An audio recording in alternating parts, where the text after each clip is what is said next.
the Inspirative TV channel. Meet different people with different experiences, language, culture, arts, and education.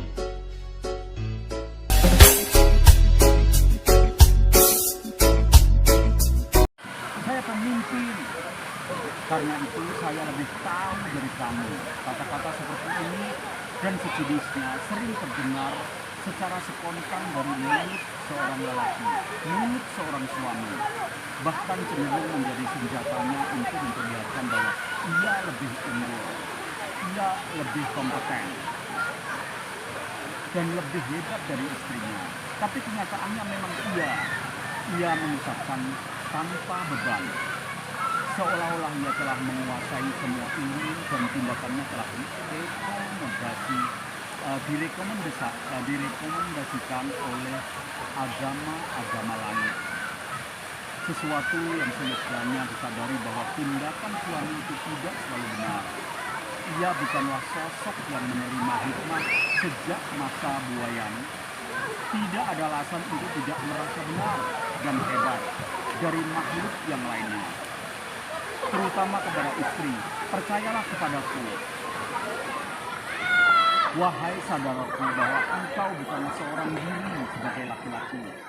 Sebagai laki-laki di muka bumi ini. Dan tidak semua yang diucapkan itu selalu benar adanya. Yang ketiga, engkau tidak mengetahui apa yang aku ketahui. Dasar kamu itu. Ungkapan dan sejenis ini lebih menandakan bahwa sang suami telah terperdaya dan tertipu oleh keperkasaannya sebagai seorang laki-laki. Itu merupakan kewajibanmu. Ungkapan lagi ini sering dilakukan seorang suami kepada istri bahwa pekerjaan berat tidak ditunaikan oleh sang istri. Istri hanya nyantai di rumah, nggak usah terlalu mikirin suami yang berlebihan. Ini adalah merupakan kewajibanku yang harus aku tunaikan. Aku punya tanggung jawab menghidupi kamu dan anak-anak aku. Itu ucapan seorang laki-laki sebagai suami. Bukanlah keistimewaannya itu seperti itu. Kalimat di atas merupakan sebuah ekspresi yang sering diutarakan oleh para suami ketika ia ingin membatasi atau menyempitkan ruang gerak istrinya. Padahal secara sederhana sang suami bisa mengingatkan sesuatu yang diinginkannya tanpa meletakkan sebuah batasan yang menuduhnya telah lalai dengan kewajibannya. Yang kelima, engkau selalu sengaja, berupaya, bertekad, dan seterusnya. Kata selalu dan sejenisnya sebelumnya ungkapan menuduh atau mengklaim istrinya, ia adalah ungkapan untuk menguatkan dia dan menegaskan dia sebagai seorang suami yang harus protect pada istrinya. Padahal ungkapan penegasan dan penguatan ini lebih cocok jika digunakan ketika berkomunikasi dengan karyawan, bukan pada istri dan anak-anaknya. Yang keenam, saya tidak ingin mendengar suara apa-apa dari kamu.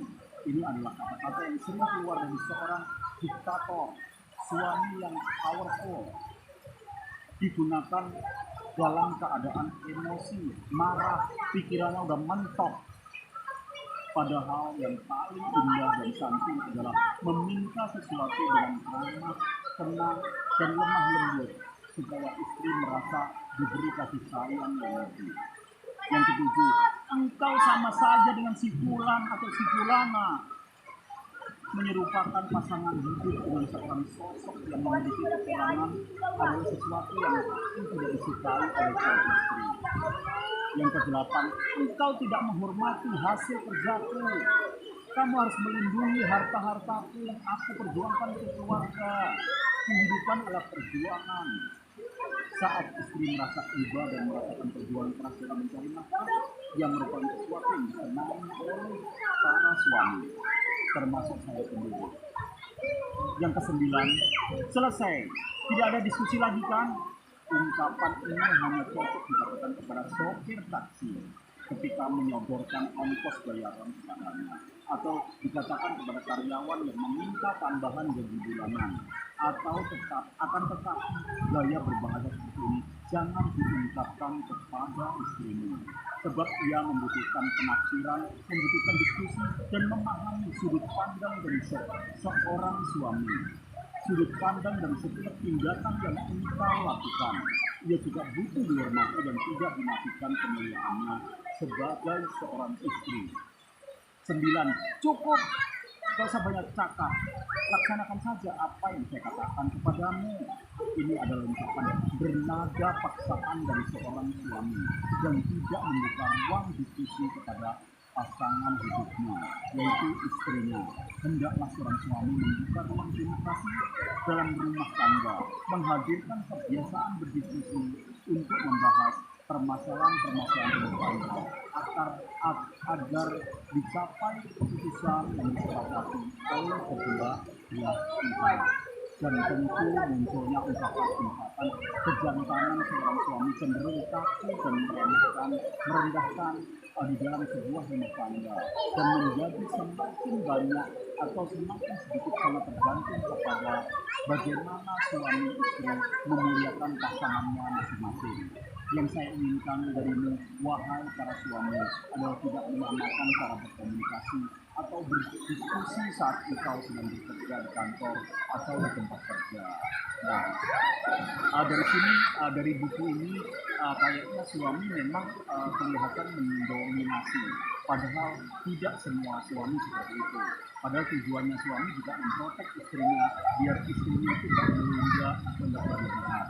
Itu yang saya jalani juga, karena saya setiap berusaha berdiskusi sama istri, dia selalu tidak balance atau nggak nyambung, karena pola pikir suami sama pola pikir istri so much distant. Jadi banyak jarak yang memang kita harus pahami.